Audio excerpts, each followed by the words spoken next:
สวัสดีลูกค้าวันนี้เจอกับแม่ค้าโซกอีกแล้วเนาะจะมานำเสนอสิ้นล่วงผ้าบางลายออกใหม่เนาะสิ้นงามๆเป็นไม่มอนเหลาไม่มอนล่วงผ้าบางแท้ๆเนาะตัวนี้จะเป็นไม้แบบว่าไม้เข็นด้วยมือเนาะตัวนี้เนาะเป็นไม้ยอดเป็นไม้ที่มีเนื้อละเอียดเนาะไม้ที่มีเนื้อละเอียดงามและก็ปานีตำโดยความปานีเด้อลูกค้าสิ้นงามมือนี้เนาะแม่ค้าจะมีแบบว่ามีหัวสิ้นมาให้พร้อมเนาะตัวนี้ถ้าว่าใส่หัวสิ้นพร้อมเนาะมันก็จะแบบว่ามีความโดดเด่นเนาะมีความโดดเด่นแล้วก็จะงามจะเป็นประมาณนี้เนาะตัวนี้เนาะสิ้นก็จะละเอียดงามและนี่เด้อลูกค้าเป็นแบบสไตล์โบราณเก่าแก่เนาะตัวนี้เนาะเป็นลายออกใหม่ล่าสุดเด้อลูกค้าเด้อลายนี้เนาะตีนสังเกตตีนจกซี่งามๆแบบนี้มีพื้นเดี่ยวเด้อลูกค้ามีพื้นเดี่ยวมื้อนี้แม่ค้าจะมาปล่อยราคา1,200,000กีบลูกค้า1,200,000กีบเท่านั้นแม่ค้าจะแถมหัวสิ้นงามๆให้พร้อมสิ้นตัวนี้เนาะเนื้องามๆแบบนี้แม่ค้าอย่างบ่ทันได้รีดผ้ากาวเถื่อถ้าว่าลูกค้าหมักเนาะแม่ค้าเวลาก่อนส่งแม่ค้าจะรีดผ้าให้ก่อนส่งเนาะสิ้นตัวนี้มันงามไล่เด้อลูกค้าซี่มันจะเป็นแบบว่าซี่กลมกลืนซี่ธรรมชาติเด้อลูกค้างามละเอียดเนาะตัวนี้เนาะถ้าว่าลูกค้าหมักแมนแคปรูปแล้วก็อินบ็อกซ์ให้แม่ค้าเด้อแคปรูปแล้วอินบ็อกซ์ให้แม่ค้าเลยเนาะมีสิ้นแล้วก็มีแคบเนาะ1,200,000กีบมีโบราณเนาะมื้อนี้เนาะแม่ค้ามีสิ้นมานี่มื้อนี้มี10 ปลายพื้นเท่านั้นแต่ว่าทุกพื้นมันต่างกันเด้อลูกค้าเนาะเบิ่งไปเรื่อยๆเนาะถ้าหมักแมนแคปรูปแล้วก็อินบ็อกซ์ให้แม่ค้าเลยและตัวนี้จะเป็นพื้นทีซ่องเนาะพื้นทีซ่องที่ว่าแม่ค้าอยากนำเสนอเนาะตัวนี้เนาะพื้นทีซ่องมันจะเป็นลายไก่บินตัวนี้จะเป็นแบบว่างานแบบโบราณเนาะตัวนี้เป็นสิ้นเปียวลูกค้าสิ้นเปียวแล้วก็จะมีหัวสิ้นงามๆมีแถมให้พร้อมราคา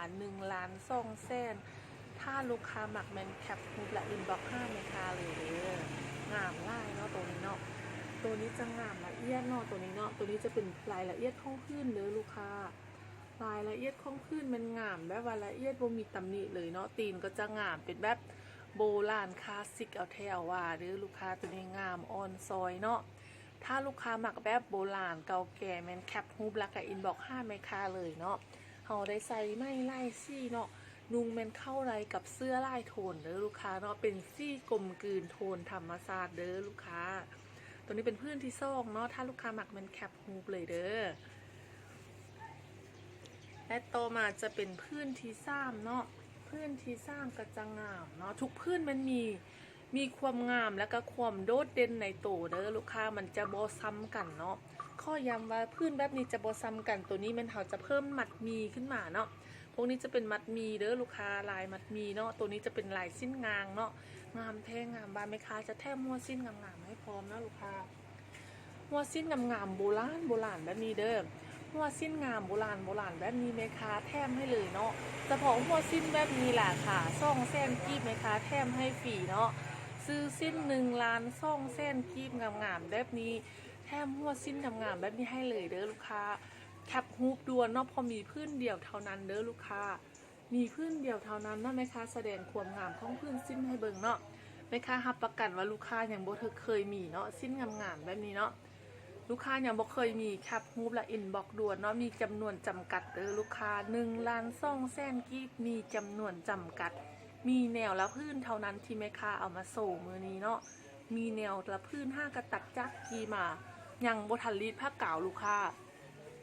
ยังบ่ทันรีดผ้ากาวเนาะงามอยู่ส่งเป็นไม้ยอดเนาะเดี๋ยวท้ายคลิปแม่ค้าจะอธิบายเรื่องไม้ยอดให้ฟังว่าเป็นไม้แนวได้สำหรับไม้ยอดล่วงผ้าบางเนาะท้ายคลิปแม่ค้าจะอธิบายให้ฟังถ้าลูกค้าอยากมีความรู้เพิ่มเติมกับคำว่าไม่ยอดแมนไม่แนวได้แมนเบิงท้ายคลิปเนาะลูกค้าเนาะ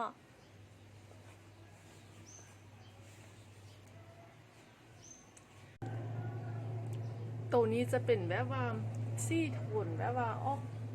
อกทะเลเนาะตัวนี้เนาะตัวนี้ก็จะงามละเอียดเด้อลูกค้างามละเอียดเนาะซี่กลมกลืนอีกแล้วเนาะตัวนี้จะเป็นไส้ว่านลูกค้าไส้ว่านบกควรพานชิ้นที่นี้เนาะตัวนี้เนาะตัวนี้บางขึ้นมันจะมีแบบว่าล้วนหลายที่ว่างามเนาะดูเด่นและก็สะดุดตาเด้อลูกค้าสังเกตเบื้องหลายพื้นเนาะทุกพื้นเนาะจะมีความละเอียดงามเนาะแล้วก็บกเกาะเด้อชิ้นนี้มันจะบกเกาะเนาะตัวนี้เนาะจะเป็นการจกงางเนาะตัวนี้เนาะ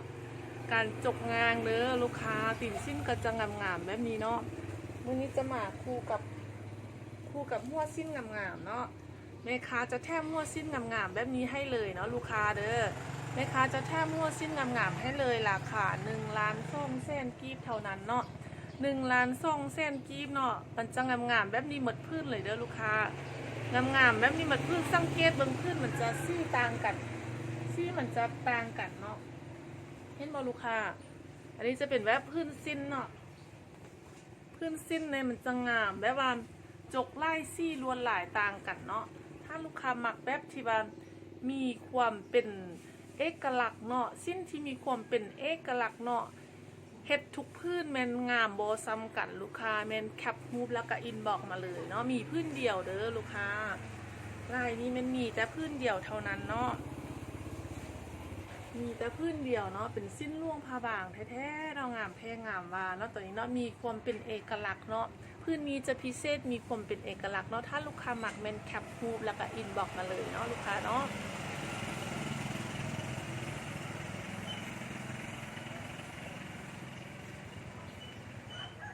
เต้าหมาจะเป็นซี่นี้เด้อเนาะลายตีนจะเป็นแบบว่า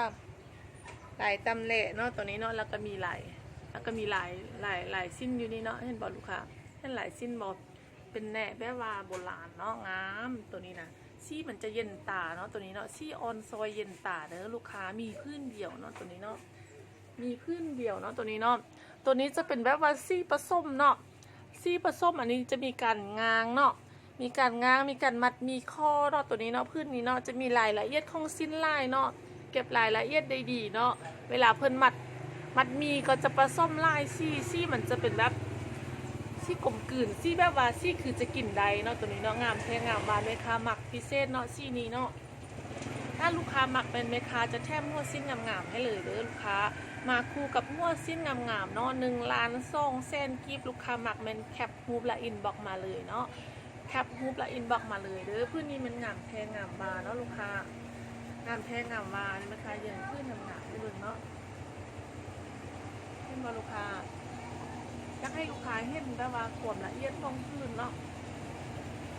จะงามไล่เนาะพื้นนี้เนาะชิ้นมันจะบริลีดเก่าเด้อลูกค้ามันจะเป็นแบบว่าเนื้อแน่นเนาะตัวนี้เนาะพื้นชิ้นจะเป็นเนื้อแน่นเนาะงามแท้งามบาเด้อตัวนี้ลูกค้าเนื้อแน่นแล้วก็งามไล่เนาะ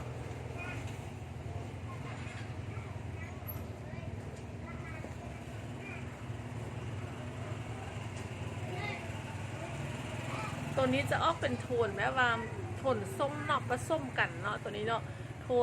นนี้จะเน้นซี่กลมกลืนธรรมชาติเนาะคอนเซปต์ของสิ้นมือนี้เป็นโทนซี่ธรรมชาติกลมกลืนเนาะเป็นสิ้นแบบว่าสิ้นดังเดิมสิ้นเก่าสิ้นแก่เนาะตัวนี้เนาะตัวนี้มันเขาจะแบบว่าเน้นคืนชีวิตให้แก่ผ้าเนาะโตอายุการนำใช้ให้แก่ผ้าเหล่าเนาะผ้าที่มันมีความเก่าแก่เนาะที่ว่าหลายคนอาจจะบ่เคยฮู้เคยเห็นนะแม่นพวกเขาแม่นห้วนคืนชีวิตให้แก่ผ้าเหล่าเนาะถ้าว่าลูกค้าอยากมักเนาะหักในการส่งเสริมในการนุ่งผ้าเหล่าแม่นแคปฮูปเลยเนาะพื้นนี้เนาะพื้นนี้จะงามไล่เนาะลูกค้างามไล่เนาะมีความอ่อนซอยละมุนละไมเด้อลูกค้าสิ้นมันจะมีความอ่อนซอยละมุนละไมเนาะตัวนี้เนาะงามแท้งามมาลูกค้ามักเป็นแคปฮูปและอินบ็อกให้เลยเนาะแคปฮูปและอินบ็อกมาเลยแม่ค้าจะแถมหัวสิ้นงามๆให้เด้อหัวสิ้นเบิ่งแต่หัวสิ้นนี่ก็งามแล้วเนาะลูกค้าเนาะงามป่านแต้มเนาะลูกค้างามแท้งามมาแคปฮูปและอินบ็อกด่วนเนาะมีแนวละพื้นเท่านั้นเด้อ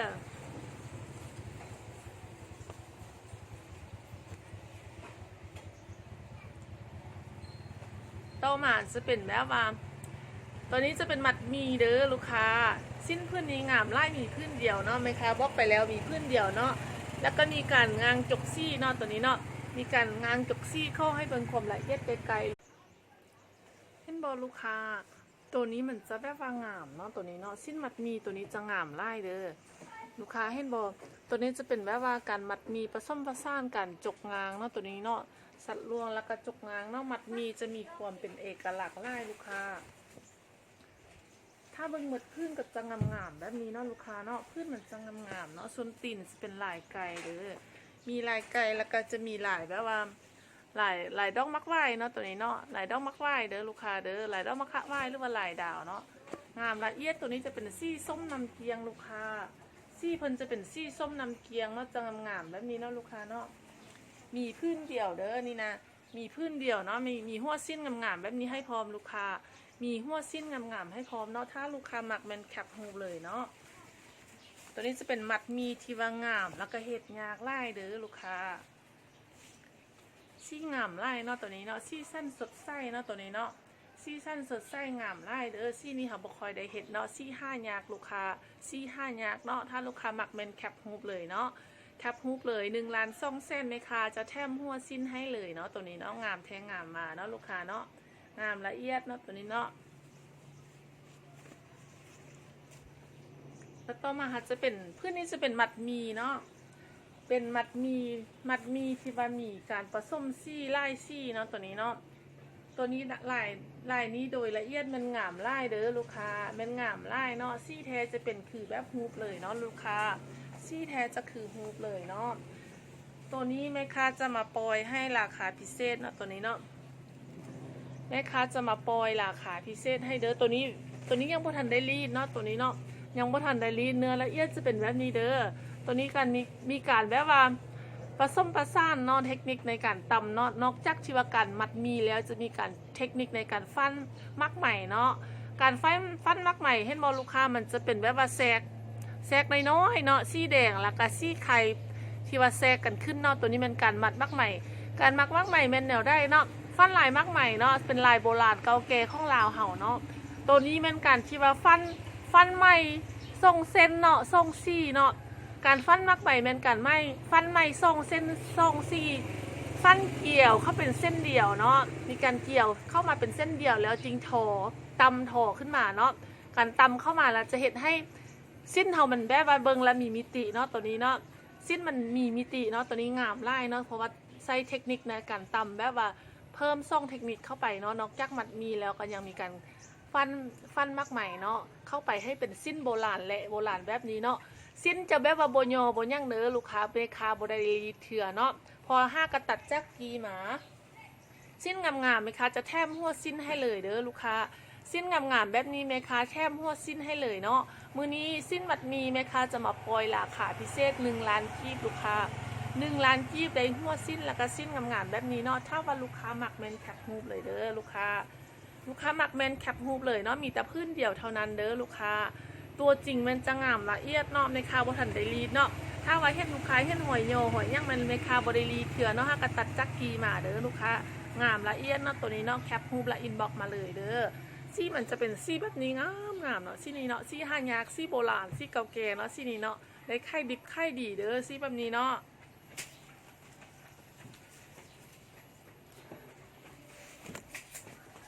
และต่อมาเขาจะเป็นแบบว่าสิ้นแหละโบราณเนาะตัวนี้เนาะสิ้นแหละโบราณทุกพื้นมันจะแถมหัวสิ้นให้พร้อมเด้อลูกค้าและโบราณทุกพื้นนะคะจะแถมหัวสิ้นให้พร้อมเนาะตัวนี้จะเป็นแบบว่ามีข้อปองออยเนาะตัวนี้เนาะทุกพื้นแมนอย่างโบทันได้รีดผ้าเก่าเนาะมีข้อปองออยทุกพื้นโบทันรีดผ้าเก่าเด้อลูกค้าแม่ค้าจะแถมหัวสิ้นงามๆแบบนี้เนาะทุกพื้นเนาะมันจะมีหัวสิ้นงามๆแบบนี้ราคาฟังดีๆเนาะราคา800,000กีบเด้อลูกค้า800,000กีบไหมคะแถมหัวสิ้นให้พร้อมเนาะตัวนี้จะเป็นแบบว่าไม่มอนยอดเนาะตีนนี้จะเป็นไม่มอนเด้อลูกค้ามอนตำมอนงามละเอียดเนาะลูกค้าเนาะมอนตำมอนงามละเอียดเนาะเบิ่งแต่ตีนนี่ก็กินคาดลอยแล้วเนาะความละเอียดความงามมันบ่ให้มีทิติเลยเนาะตัวนี้เนาะเป็นสิ้นเมืองล่วงสิ้นโบราณเนาะสิ้นเก่าแก่เนาะถ้าว่าลูกค้าหักมักในการส่งเสริมผลิตภัณฑ์ของคนลาวเนาะเป็นแคปฮูปอินบ็อก5ในคาเลยเด้อแคปฮูปและอินบ็อก5ในคาเลยเนาะตัวนี้เนาะตัวจริงเป็นงามไล่เด้อลูกค้าแคปฮูปเลย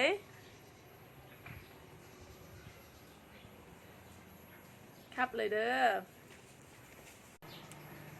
ลูกค้าตัวนี้จะเป็นซี่ตะกัวเด้อลูกค้าซี่ตะกัวเนาะซี่ตะกัวหรือว่าซี่ขี้เทาเอิ้นว่าซี่ตะกัวหรือว่าซี่ขี้เทาเนาะแน่นอนว่า8 เซนกีบมือนี้แม่ค้าจะให้หัวสิ้นงามๆพร้อมเนาะ8 เซนกีบแม่ค้าจะให้หัวสิ้นงามๆพร้อมสิ้นตัวนี้มันจะแบบว่าโบทันได้รีดผ้าเก่าเนาะย้ำแล้วย้ำอีกว่าความงามๆแบบนี้เนาะสังเกตเบิ่งตีนเด้อลูกค้าตีนจะเป็นมอนยอดเนาะมอนยอดตำมอนยอดเนาะส่วนพืชมันจะเป็นแบบว่าพืชมันจะเป็นแบบฝ้ายเป็นมอนที่ว่าแค่นมือเนาะเป็นมอนเหลาที่ว่าแค่นด้วยมือเนาะสำหรับพืชเนาะส่วนตีนมันจะเป็นมอนยอดเนาะมีซับปนกันไปมอนแค่นด้วยมือแล้วก็จะเป็นมอนยอดตำมอนตำมอนเนาะตัวนี้บ่มีไม่เงินไม่คำปนเด้อลูกค้ามอนตำมอนเนาะเน้นขวมแบบว่าโบราณเก่าแก่เนาะจะมาแบบคู่กับทะเบียนงามๆแบบนี้เนาะซี่นี้จะงามไล่เด้องามเนาะเป็นผู้ดีแท้ผู้ดีว่าลูกค้ามักเบนแคปฮูปเลยมีแต่พื้นเดียวเนาะสำหรับพื้นนี้เนาะซี่นี้มีพื้นเดียวลูกค้ามักเบนแคปฮูปแล้วก็อินบอกค่าไม่ค่าเลยเนาะมีแต่พื้นเดียวเด้อลูกค้างามแท้งามว่าเนาะส่วนตัวนี้จะเป็นซี่กลมเด้อลูกค้าตัวนี้จะเป็นซี่กลมเนาะตัวนี้จะ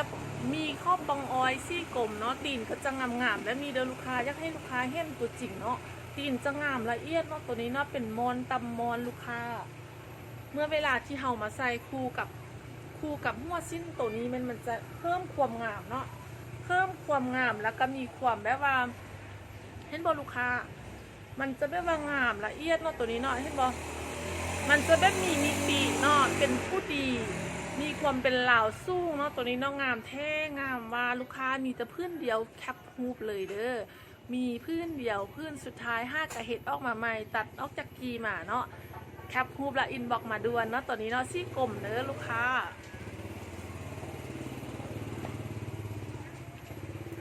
ตัวนี้จะเป็นซี่มะคอเนาะคอนเซปต์นี้เป็นซี่มะคอตีนและลาวเดิมเนาะซี่มะคอมันจะกึ่งเด้อลูกค้าซี่นี้จะออกเป็นแบบตะกัวเดออกมะคอเดเป็นซี่กลางๆออกซี่กลมเนาะออกแยกซี่กลมออกแยกตะกัวแล้วก็กลายเป็นซี่มะคอเนาะตัวนี้เนาะแล้วก็จะมีนี่เด้อลูกค้ามีหัวสิ้นคูพร้อมเนาะลูกค้าเนาะหัวสิ้นคูก็จะงามๆแบบนี้ลูกค้าแคปฮูปและอินบ็อกมาเลยเนาะแคปฮูปแล้วก็อินบ็อกมาเลยเนื้อสิ้นจะดีไล่เนาะเนื้อสิ้นจะดีไล่เด้อลูกค้าเด้อนี่ยังบ่ทันรีดผ้าเก่าเถอะเนาะจะงามๆแบบนี้เห็นบ่ลูกค้าแคปฮูปเลยเนาะได้คู่กันเนาะแคปฮูปเลยได้คู่กันเนาะตัวนี้เนาะงามเด้อตัวนี้เนาะแล้วก็ต่อมาจะเป็นแบบว่าสีส้มเด้อลูกค้าจะเป็นสีส้มน้ำเกียงเนาะตัวนี้เนาะตีนเพิ่นจะเป็นตีนลายไก่บินลูกค้าส้มน้ำเกียงไก่บินเนาะแคปฮูปเลยเนาะจะได้หัวสิ้นไปพร้อมเด้อส้มน้ำเกียงไก่บินได้หัวสิ้นไปพร้อมแคปฮูปและอินบอกมาเลยเนาะลูกค้าเนาะแคปฮูปแล้วก็อินบอกมาเลยเด้อดีงามไล่เนาะงามในตัวนี้นะโบราณเนาะตัวนี้เนาะงามแท้งามว่าแล้วก็ตัวนี้จะเป็นแบบว่าซี่ม่วงเนาะซี่ม่วงนี่จะคล้ายๆกับซี่พื้นทำอิฐที่แม่ค้าโซไปเนาะซี่มันจะคล้ายๆกันแต่สังเกตตีนมันจะต่างเด้อตีนแหละนี่จะต่างเนาะแต่ว่าคอนเซปต์ยังเป็นคอนเซปต์เดิมก็คือว่าเป็นมอนตำมอนบ่มีไม่เงินและก็บ่มีไม่คำเนาะตัวนี้เนาะเวลามันคู่ไปกับผ้าเบียงคู่ไปกับหัวสิ้นงามๆแบบนี้มันจะเพิ่มความงามทวีขึ้นไล่เทาเลยเนาะตัวนี้เนาะซี่แท้จะงามเนาะตัวนี้เนาะงามไล่เด้อเนาะแคปฮูปและอินบอกมาเลยเนาะสังเกตเบิ่งความแตกต่างเป็นตีนเนาะซี่นี้มือนี้จะเข้าอยู่3พื้นเนาะแต่ว่าให้สังเกตเบิ่งตีนสิ้นเด้อมันจะต่างกันเนาะตัวนี้เนาะเพื่อบ่ให้ลูกค้าลงมันแคปฮูปไปเลยเนาะแม่ค้าจะข้อยังดุดนิดนึงเนาะเพราะว่าลูกค้าไล่คนแมนเพิ่นคอมเพลนมาว่าแคปฮูปแม่ค้าบ่ทันนะแม่ค้าไปไหวนะแม่ค้าค่อยแคปฮูปดุดเนาะตัวนี้งามไล่เนาะตัวนี้เนาะแล้วก็สุดท้ายเลยเด้อตัวนี้จะเป็นพื้นสุดท้ายของมือนี้เนาะตัวนี้เนาะตัวนี้จะเป็นมัดมีคือกันเนาะมัดมีคือกันซี่เดียวกันกับแม่ค้าโซไปวังกี้แต่ว่าที่ต่างแมนสังเกตบนมัดมีจุดนี้เขาจะใส่เป็นซี่บัวเนาะซี่บัวอ่อนซี่วังกี้มันจะเป็นซี่ข้าวเป็นบอลูกค้านี่จะเป็นแบบจุดซี่ข้าวเนาะข้าวดำตัวนี้จะเป็นมัดมีข้อเพิ่นจะข้อใส่ซี่บัวแล้วก็ซี่ดำเนาะตีนก็จะงามๆแบบนี้เด้อลูกค้าตีนงามๆแบบนี้เนาะแล้วก็หัวสิ้นก็จะงามๆแบบนี้ในลูกค้าแคปฮูปเลยเนาะลูกค้าแคปฮูปเลยเด้อนี่จะเป็นเพื่อนสุดท้ายเนาะเพื่อนสุดท้ายที่แม่ค้าจะนำเสนอในมือนี้เนาะลูกค้าเพื่อนสุดท้ายเนาะจะมีสิ้นงามๆแล้วก็หัวสิ้นแบบนี้ งามแบบนี้เนาะย้อนยุคเนาะฮักซ่าเนาะส่งเสริมวัฒนธรรมลาวเนาะให้ยืนยงคู่สังคมลาวเนาะซื้อของลาวใส่ผลิตภัณฑ์ลาวเด้อลูกค้าเด้องามแท้งามมาเนาะตัวนี้เป็นงานฝีมือแท้เนาะแล้วก็คือที่แม่ค้าได้แนะนำเสนอไปเนาะว่ามื้อนี้แม่ค้าจะมาอธิบายเกี่ยวกับว่าลงท้ายเนาะอธิบายเกี่ยวกับว่าผ้าไม่มอนยอดเข้าเมืองล่วงละที่ไทยเมืองล่วงเพิ่นเอิ้นว่าไม่มอนยอดเป็นไม่แนวได้เนาะตัวนี้เขาจะมาเว้าเรื่องของไม่มอนก็คือว่าไม่มอนคำว่าไม่มอนบานเนาะไม่มอนเข็ดมือเนาะก็คือว่าไม่มอนที่ว่าเพิ่นเข็ดในปอไม่มอนเนาะมันจะมีใหญ่ไม่เป็นบอมไม่เนาะเพิ่นเข็ดออกมาเป็นเครือชำอิดเนาะมันจะเป็นไม่มอนที่มีเส้นที่ว่าบอละเอียดปั่นได้เนาะมันจะเป็นเส้นตู้ตีดแมนบอลูกค้ามีเส้นเป็นแบบตู้ตีดโปรเสมอกันเนาะตัวนั้นเพิ่นเอิ้นว่าไม่มอนเข็ดมือเนาะและโตที่ซ่องมาก็คือว่ารู้จักไม่มอนเข็ดมือมามันจะมีแบบว่าไม่มอนที่ว่าหลังจากที่ใหญ่ไม่มอนเน้นเข็ดออกหมดแล้วจะเลือกแต่ปอโตมอนเนาะตัวนั้นในอมปอของมันจะมีไม่มอนที่เส้นแลบเนาะละเอียดที่สุดเนาะแลบละเอียดแล้วก็เข้นยากลายเนาะตัวนั้นเนาะเวลาที่เพิ่นเข้นตัวปอโตไม่มอนตัวนั้นออกมาเพิ่นจะเอื่นว่าไม่มอนยอดมีเส้นน้อยเส้นละเอียดลายเนาะสามารถเฮ็ดได้หลายขนาดเนาะแต่ว่าขนาดที่น้อยที่สุดเนาะเอื่นว่าไม่มอนยอดเนาะตัวนี้มันห้ายากเนาะเพราะว่ามันเฮ็ดยากลายคนก็บ่อยากเฮ็ดแล้วในสมัยนี้เนาะแต่ว่าเดี๋ยวนี้อยู่เมืองหลวงยังมีอยู่เนาะเอื่นว่าไม่มอนยอดเด้อลูกค้าหรือว่าไทยเวียงเพิ่นอาจจะเอิ้นว่าไม่ลาบเนาะตัวนี้เนาะไม่ลาบไม่เส้นแลบเนาะแม่นไม่เดียวกันเนาะและในปัจจุบันนี้เพิ่นมีการนิยมใส่แบบว่าจักเข้นเนาะจักเข้นมันจะต่างจากขนเข้นเนาะจักเข้นมันจะทุกเส้นทุกรายละเอียดมันสามารถกำหนดได้ว่าจะให้เส้นขนาดเท่าใดเนาะทุกเส้นเสมอกันเนาะขนาดน้อยสำได้ทุกเส้นเสมอกันตัวนี้เดี๋ยวนี้มันเขาจะนิยมให้จักเฮ็ดเนาะซึ่งว่าไทยเวียงเขาเอิ้นว่าหรือว่าไทยใต้เอิ้นว่าไม่ลาบเนาะไม่ลาบหรือว่าไม่เส้นแลบเนาะไม่ลาบหรือว่าไม่เส้นแลบแม่นไม่เดียวกันกับไม่มอนแต่ว่าต่างกันว่าอยู่ภาคส่วนได้ข้องโตไม่เด้อลูกค้าเด้อถ้าลูกค้าบอกเข้าใจให้ลูกค้าเข้าใจเนาะว่าไม่มอนธรรมดาที่เขาเอิ้นก็คือว่าเพิ่นแค่นออกมาจากตัวมอนตัวใหญ่มอนที่ว่าอยู่ออมนอข้องมอนข้องตัวมอนท่านเนาะเวลาที่ว่ามันเกิดเป็นตัวไม่แม่นบ่แล้วไม่มอนยอดแม่นตัวที่ว่าหลังจากเพิ่นเอาใหญ่ไม้ทางนอกออกแล้วเนาะแม่นปอข้องไม้ที่ว่าโอบเอาตัวมอนไว้หั่นนะแม่นตัวนั้นเนาะจะมีความละเอียดงามหลายเนาะแล้วก็วิธีการที่เฮ็ดแม่นยากกว่าเนาะแล้วก็ใช้เวลาดนก่อนเนาะต้องใช้ที่ว่าสร้างตำฮูกหรือว่าสร้างแค่ไม้ที่มีความเชี่ยวชาญสำนานในการเฮ็ดไม้เป็นเวลาดนนานเนาะจึงจะสามารถเฮ็ดได้ตัวนี้จะเป็นแบบว่าข้อมูลคร่าวๆเกี่ยวกับคำว่าไม่มอนยอดเนาะที่ว่าลูกค้าไล่ทานเนาะที่เซตเข้ามาให้ยักฮูว่าไม่มอนยอดเหมือนไม่แนวได้เนาะไม่ล่วงผาบางเนาะไล่เคสมันอาจจะเป็นไม่เดียวกันแต่ว่าอาจจะเอินซื้อต่างกันเนาะลูกค้าเนาะให้ลูกค้าเข้าใจเนาะว่าตัวนี้จะเป็นรายละเอียดของไม่มอนยอดเนาะไทยเมืองล่วงหรือว่าอาจจะเป็นไทยพักเนื้อเนาะบนแน่ใจว่าไทยพักเนื้อเพิ่นเอินซื้อไม่ว่าไม่เดียวกันโบเนาะแต่ว่าล่วงผาบางแล้วเขาเอินว่าไม่ยอดหรือว่าไม่มอนยอดเนาะโอเคขอบใจเด้อลูกค้าเนาะที่ว่าติดตามเนาะขอบใจลูกค้าเนาะที่ว่าช่วยติดตามกดไลค์กดแชร์อดนู่นลูกค้าเนาะแม่ค้าตลอดเนาะเพราะว่าแม่ค้าจะเฮ็ดสิ้นงามรุ่นได้เนาะเพื่อเป็นการอนุรักษ์สิ้นลาวเนาะส่งเสริมแม่ยิงลาวให้มีเวียกเฮ็ดงานทำเนาะลูกค้าทุกคนก็ใจดีอุดนู่นแม่ค้าตลอดกดไลค์กดแชร์แล้วก็ Subscribe ให้แม่ค้าเด้อเพื่อว่าจะให้สิ้นงามของเฮาเนาะสิ้นลาวเฮาเนาะสิ้นลาวผู้หญิงลาวคนลาวนุ่งเนาะบ่ว่าจะอยู่ทุกห้นได้แหงได้ข้องโลกนี้เนาะที่ว่าเป็นคนลาวแม่นเพิ่นก็อยากนุ่งสิ้นเนาะถึงมันจะบ่นุ่งเพิ่นก็อยากจะเก็บไว้เป็นมูลหมั่งเพื่อว่าบ่ให้ทิ่มเสือทิ่มทรายเนาะบ่ให้ลืมเนาะแรงที่มาของคำว่าลาวเฮาเนาะโอเคขอบใจเด้อบ๊ายบายเนาะไปแล้วเนาะขอบใจหลายๆที่ว่าติดตามแม่ค้าเนาะบ๊ายบาย